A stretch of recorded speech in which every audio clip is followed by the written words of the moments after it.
Hi, I'm Dr. Matt Alexander, and I'm here today with a health update. And today I'm going to be talking about a syndrome called double crush syndrome. And what double crush syndrome is, it's very similar to carpal tunnel syndrome. In fact, a lot of times people come into my office and they tell me that they have carpal tunnel syndrome. After examination, I find out that they in fact have double crush syndrome. So today I'm going to talk about the difference between the two.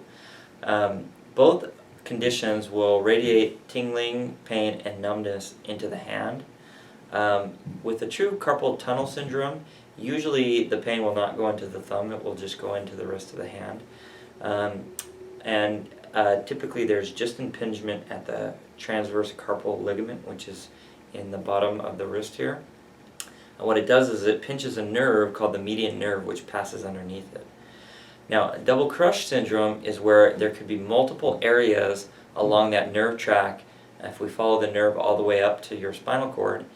And so what we got to do is we got to figure out what areas are being impinged.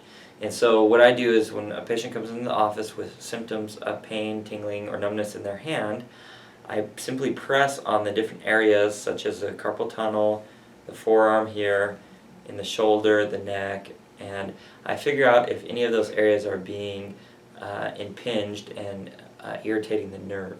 If they are, then we can treat them and usually get pretty good results. The problem is if we start to treat the patient for carpal tunnel syndrome, a lot of times I've seen clients where they've actually had an incision done where they release the carpal tunnel transverse carpal ligament and they cut through it to allow space for the nerve. And it doesn't fix the problem because they actually have impingement at other areas.